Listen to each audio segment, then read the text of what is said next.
the Nanoxia Deep Silence 1, Revision B. Sorry about the mess. I just finished installing a Noctua cooler inside it. So I'll start with the top here. It's got this place here for your USB ports, headphone ports. You can see all this little pop-up chimney. I'm going to go ahead and show you my setup in it and tell you what I like and don't like about it. But I'm going to start with it open because I was already putting the cooler in. So once you open this little door at the top, you have these nice fan speed controllers.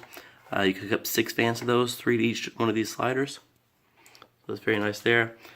These pop out. Got a pretty good dust filter on there. One of the things I really like about this case is there's just dust filters everywhere. Even after about a year of use with this, very little dust on the inside. Very, like, almost none really. Noise dampening everywhere. It's a very quiet case.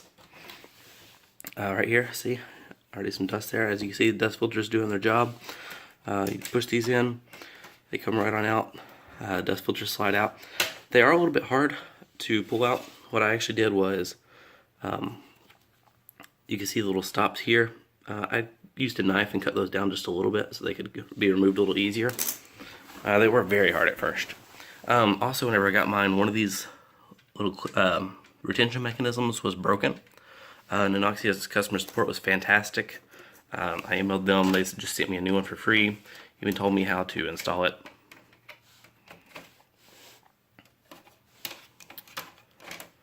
Well, I'm gonna need 2 hands for this.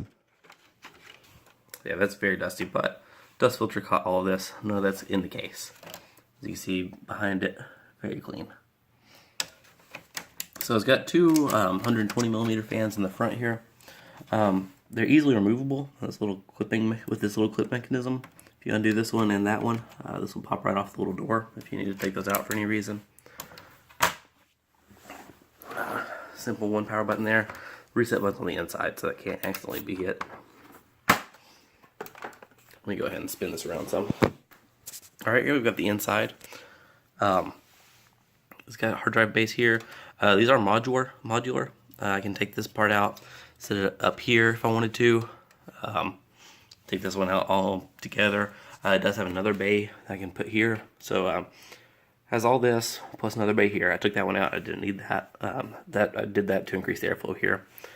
You do need to screw them into these little clips, but then once you do, easily just do this, slide them out. This one can't be slid out because it's pretty tight with the way I have the cable set up with it. SSD bay, that's also easily removable if it weren't so tight with the cables in the back. Like I said, this is removable. You can put a fan here in the bottom also. Big long dust filter here for the power supply, and if you want to put a fan there at the bottom. Basically anywhere air can get in, there's a dust filter.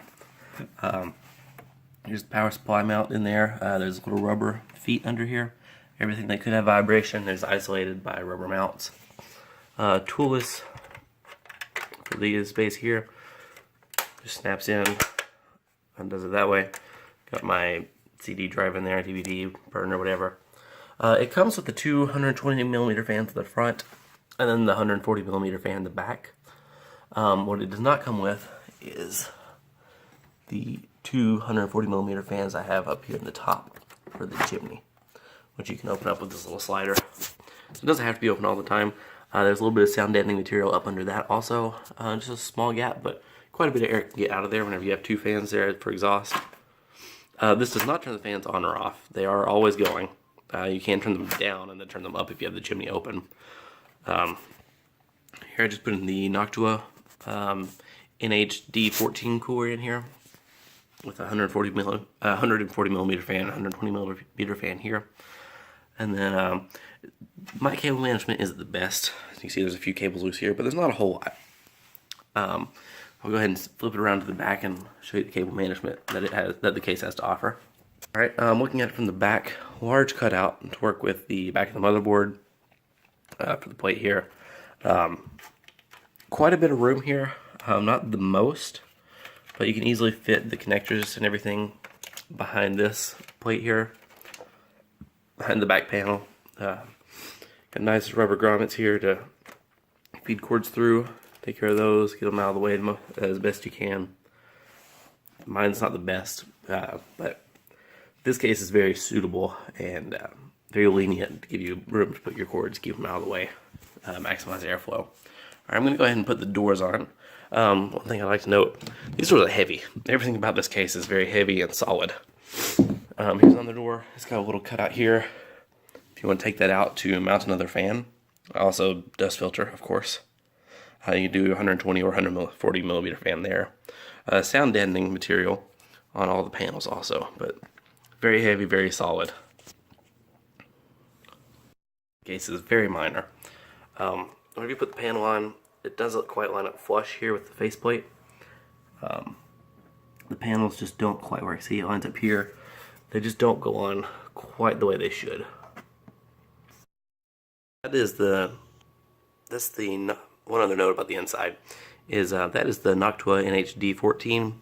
I believe this is the exact same size as the D15, but that's about the biggest cooler you can get. Very massive. And then with this case, there's still plenty of clearance there. Very easily put the cover back on. The panel's not quite lining up just right. It's even more evident on the front. You see it doesn't quite push all the way up on the bottom, but then on the top it's flush. That's just how it goes. It won't go on any further than that. And then for me to put the thumb screw on securely, it's even bent the panel a little bit.